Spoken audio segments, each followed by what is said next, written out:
Welcome back! My name is Baller Scuba. This is Video Games Over Time. We are still in 1985. Today, we're going to talk about Romance of the Three Kingdoms. The story of Romance of the Three Kingdoms takes us to Koei.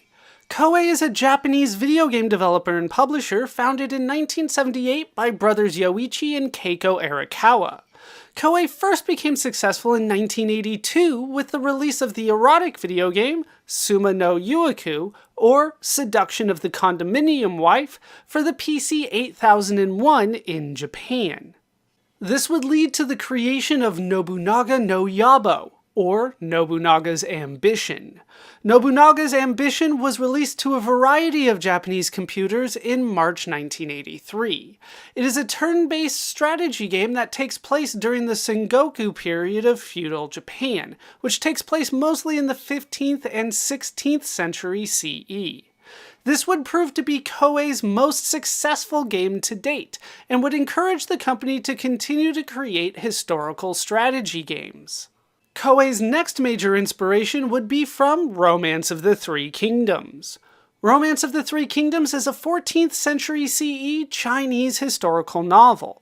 Attributed to Luo Guanzhong, the novel is the story of the Three Kingdoms period of Chinese history, starting in 184 CE and ending in 280 CE.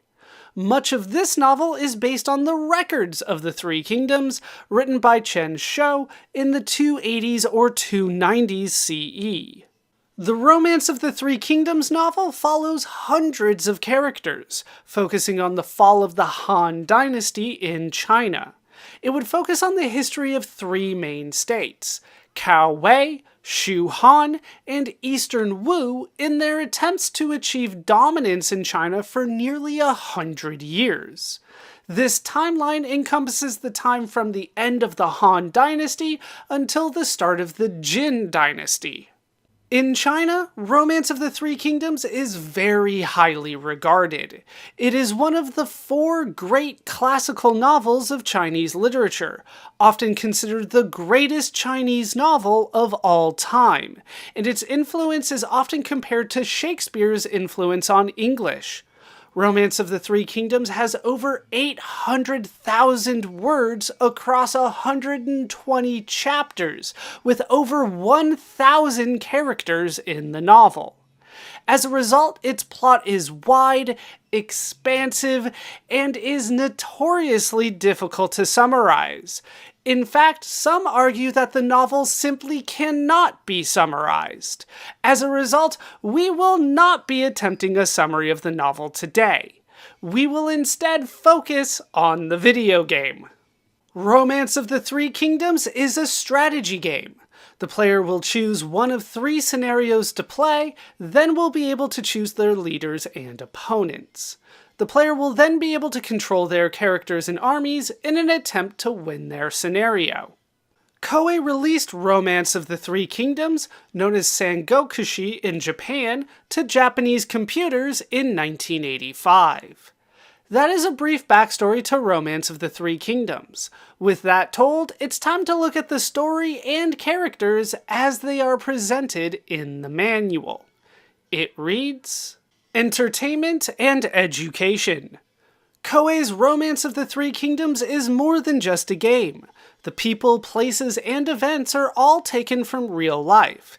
It is based on a novel written by Lo Kuan-chung sometime in the 14th century, about 600 years ago. The story opens in the year 184 with the fall of the Chinese government called the Later Han Dynasty, and closes with the rebirth of a new government called the Qin Dynasty in 280. The 100 years in between tell of the rise and fall of the country's greatest lands, Wei, Shu, and Wu, the Three Kingdoms. The Romance. The Later Han Dynasty was an empire without an emperor. An emperor lived, but was completely isolated from his people, a lonely prisoner in his own palace. The only news he heard of the outside world came from the palace guards, or eunuchs.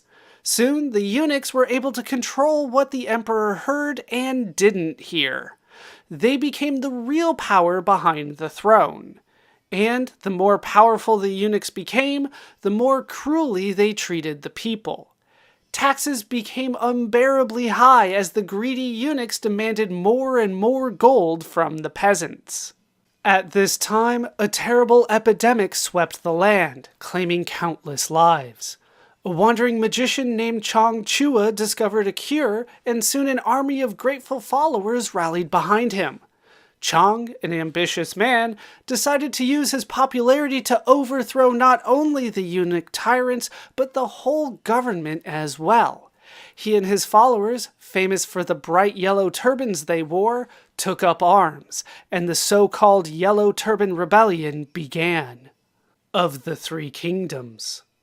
The government called upon the greatest generals in China to help crush the rebellion. Among the most successful of them was Cao Cao. After eliminating many other rival masters, he ruled North China as the King of Wei, and ruthlessly punished the survivors of the later Han dynasty. The main obstacle keeping the greedy Cao Cao from terrorizing the entire country was another hero named Sun Quan. Sun Quan inherited the rich kingdom of Wu, southwest of Wei. It was Sun Quan who eventually mobilized a great army to meet Cao Cao at the Battle of Red Wall on the Yangtze River.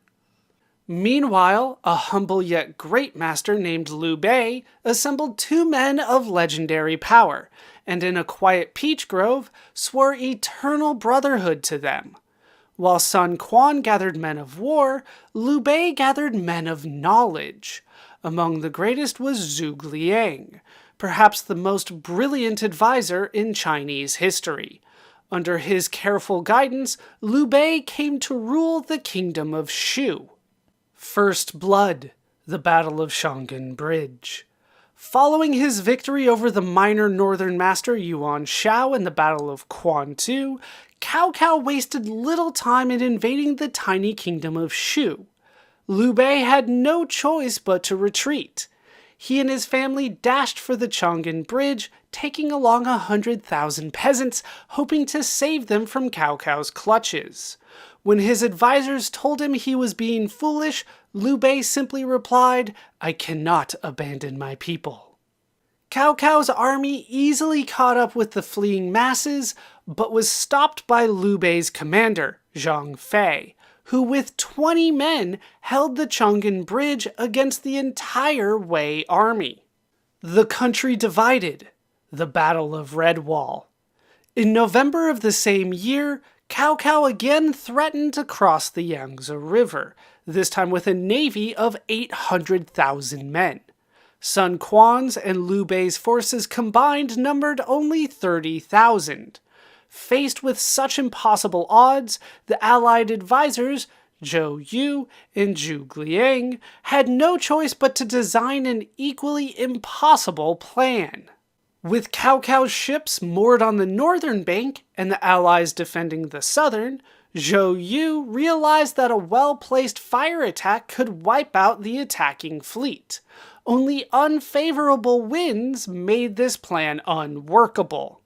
Zhou Yu knew that the clever Cao Cao was also aware of this potential threat to his navy. So, to allay his suspicions, Zhou Yu had an old general suggest just such an attack in front of some of Cao Cao's spies, and had the man publicly whipped for suggesting such an idiotic plan. Zhou knew that word would get back to Cao Cao. At this time, a famous general named Pang Tong, the Phoenix fledgling, joined Cao Cao's flagship. Pang Tong suggested that Cao Cao's navy might navigate the rough waters of the Yangtze more easily by linking all of the ships together with iron chains. Cao Cao, concerned over the strong winds and violent waves, liked the idea.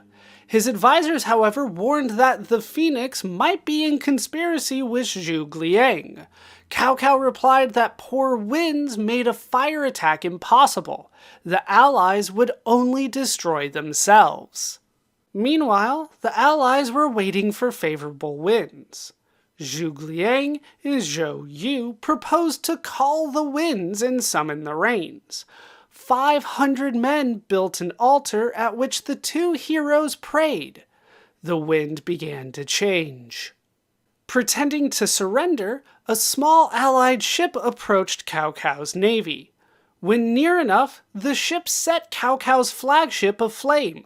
All the other ships, attached with chains, caught fire and sank. Cao Cao's navy burned, and the Yangtze River was veiled in a red wall of flames. Cao Cao barely escaped with his life. Thanks to the tactical genius of Zhou Yu and Zhuge Liang, and the treachery of Pang Tong, Sun Quan and Liu Bei were victorious. The death of a master. The Battle of Yiling. Unfortunately, the friendship between Sun Quan and Liu Bei was short-lived. Under a secret pact, Sun Quan and Cao Cao executed Liu Bei's military mastermind, Guan Yu. Liu Bei, blinded by anger, attacked Sun Quan's kingdom of Wu without enough rice. Liu Bei's army was soon starving, and the many bodies of his men threatened to dam the Yangtze River.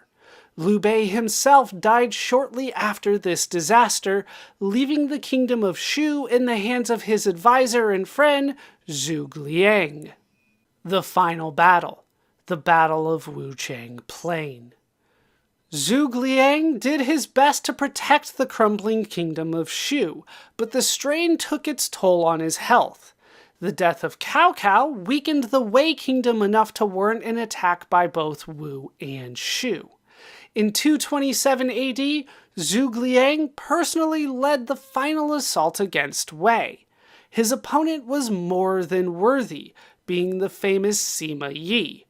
The allies had the upper hand at first, but faltered when Zhuge Liang fell ill and died. The Shu army secretly retreated, but was not unprotected. Zhuge Liang knew that after his death, Sima Yi would be free to hunt them down to the last man. Thus, his final order was that a wooden model of himself, perfect in every detail, be constructed. Sima Yi, upon seeing this model, believed Zhuge Liang was still alive and refused to give pursuit. Rise of the Qin Empire. With the fall of Zhuge Liang, the allied kingdoms of Wu and Shu quickly collapsed. Sima Yi took this opportunity to seize all power in the Wei kingdom and established the Qin dynasty, unifying the empire and ending the Romance of the Three Kingdoms. Characters. Romance of the Three Kingdoms contains a great many characters. It is impossible to cover all of them, but presented here are 16 of the most famous personalities who took part in the decisive Battle of Redwall. The Kingdom of Wei. Cao Cao. Cao Cao was a bitter child who grew up embarrassed by his family's dishonest practices. By the age of 20, Cao Cao had learned to rely on nothing but his own wit, and left the family to seek his fortune. He soon made a name for himself in the Yellow Turban Rebellion as a man of exceptional intelligence and cruelty. A story describing the evil character of the King of Wei goes as follows. Cao Cao and a servant, visiting an old friend of his father's, waited while the man innocently went out to buy some wine for their meal. Suddenly they heard the sound of a knife being sharpened. Cao Cao said, "I think he is not my real uncle. I am beginning to doubt the meaning of his going off. Let us listen." Presently someone said, "Bind before killing, eh?" "As I thought," said Cao Cao. "Now unless we act first, we shall be taken." They dashed in and slew the whole household. Upon searching the house, they found a bound pig ready to be killed. Cao Cao's companion lamented that they had made a great mistake, to which Cao Cao replied, "I would rather betray the whole world than let the world betray me." Sima Yi. The timid yet brilliant Sima Yi laid the foundation for the Qin dynasty by serving 4 generations of the Wei kingdom: Cao Cao, Cao Pi, Cao Ji, and Cao Feng. He first served Cao Cao as part of the civil service, but was appointed general when it became clear that he had an unusual flair for tactics. Xiahou Yuan. Xiahou Yuan was considered to be among the bravest of men.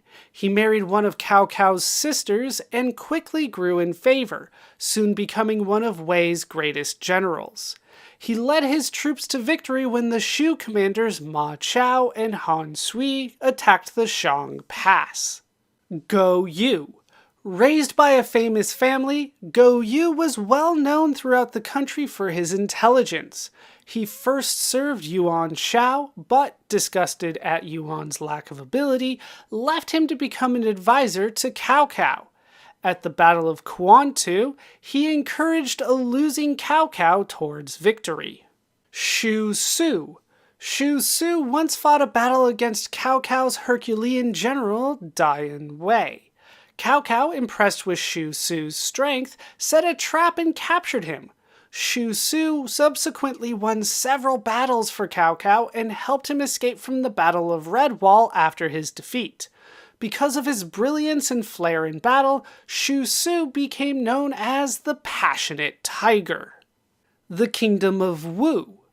Sun Quan. Sun Quan was the nephew of the famous Sun Ce. At the age of 19, he inherited the Wu Kingdom.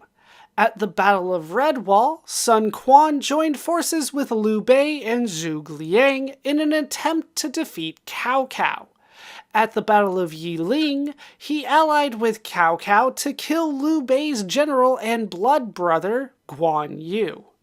He was decisive and was said to be a competent leader. At a meeting with his army commanders before the Battle of Redwall, he rallied the fighting spirit of his men by instantly calling for a war against Cao Cao. He then suddenly cut a nearby table in two, and said he would do the same to anyone who disagreed with his decisions in the future. Lu Xun. The young Lu Xun led the army which captured Guan Yu at Qingchu. When Liu Bei raised an army to seek revenge for this, Lu Xun first extended the battle to exhaust the Shu army's rice supplies, and then attacked, forcing Liu Bei to retreat. For this, Lu Xun received a special promotion. Zhou Yu. Sun Ce and Zhou Yu laid the foundation for the Wu Kingdom. After Sun Ce was assassinated, Zhou Yu supported Sun Ce's younger brother Sun Quan and helped extend the Wu Kingdom's power. When attacked by Cao Cao at the Battle of Redwall, Zhou Yu persuaded Sun Quan to fight, and together with Zhuge Liang, put together the plan to send Cao Cao's men to a watery grave. Gan Ning. Gan Ning was a general in Sun Quan's army, famous for his seamanship. He was commander-in-chief of the Wu Kingdom's naval force, the most powerful navy of the period. Shortly before the Battle of the Redwall, he led an amphibious attack that destroyed the combined naval forces of the Xiahou Mao and Zhang Yun. Taichi Si. Taichi Si and Sun Ce first met as enemies when Taichi Si served Liu Yao. Sun Ce admired the way in which Taichi Si battled, and ordered his generals to capture Taichi Si and offer him employment in the service of the Wu Kingdom. Taichi Si served his new master for many years before he was killed by the enemy, caught in a trap, and shot to death by arrows. The Kingdom of Shu. Liu Bei. Liu Bei, a descendant of the Han line, established the Shu kingdom and became its first emperor. In his early years, he earned a living by selling straw sandals and by weaving mats. When the Yellow Turban Rebellion broke out, he decided to raise an army in order to bring peace to the empire. It was then that he took the Peach Garden Oath with Guan Yu and Zhang Fei. For a long time, Liu Bei wandered the country, participating in various battles and experiencing occasional defeats. In 207 AD, Liu Bei met Zhuge Liang. With Zhuge Liang's help, Liu Bei won the Battle of Redwall, seized the Shu district, and gradually spread his territory. When Guan Yu was assassinated by Sun Quan, Liu Bei sought revenge, but was defeated in the Battle of Yiling and died soon after. Zhuge Liang. Known as the Sleeping Dragon, Zhuge Liang was recommended to Liu Bei by Shu Shu. Liu Bei visited Zhuge Liang's cottage 3 times in order to win his help. On the last visit, Zhuge Liang was so impressed with Liu Bei's persistence that he decided to join him. Zhuge Liang masterminded many victories as a minister under Liu Bei. After Liu Bei's death, he managed the Shu kingdom for Liu Bei's incompetent son. Zhuge Liang is considered to have been one of the most able commanders in Chinese history. Zhao Yun. Zhao Yun first served Gongsun Zhen in the fight to quell the Yellow Turban Rebellion. Later, he became Liu Bei's advisor. Zhao Yun was best known for his courage. Once when Cao Cao was attacking Changpan, he fought with Liu Bei's baby son tucked under his robe. Upon his return, Liu Bei said to him, "I can have more babies, but I may never have such a great captain as you," and for emphasis threw the baby aside. Liu Bei's remark so moved Zhao Yun that he replied, "Were I ground to powder, I could not prove my gratitude." Pang Tong. Said to have been as intelligent as Zhuge Liang, Pang Tong was called the Phoenix Fledgling. He was responsible for Cao Cao's defeat at the Battle of Redwall when he managed to convince Cao Cao that tying all his ships together with iron chains would allow them to navigate rough waters better. Guan Yu. Guan Yu was more than 6.5 feet tall. Famous in battle for his sword named the Black Dragon and his long beard, Guan Yu was considered one of the 5 most powerful leaders of the Shu kingdom and was often referred to as the Duke with the beautiful beard. When Liu Bei raised an army to oppose the Yellow Turban Rebellion, Guan swore an oath of brotherhood with Liu Bei and Zhang Fei. All 3 honored the oath and were as devoted to each other as real brothers. Zhang Fei. Zhang Fei is best known for having sworn brotherhood to Liu Bei and Guan Yu in the Peach Garden Oath. He stood 6 feet 3 inches tall, had a pointed chin, a tiger's mustache, and a voice that is said to have sounded like thunder. When Liu Bei fled at the Battle of Chang'an, he held off Cao Cao's pursuing army with only 20 men. That is the story, and those are the characters as presented in the manual. With the manual read, it's time to play the game for ourselves.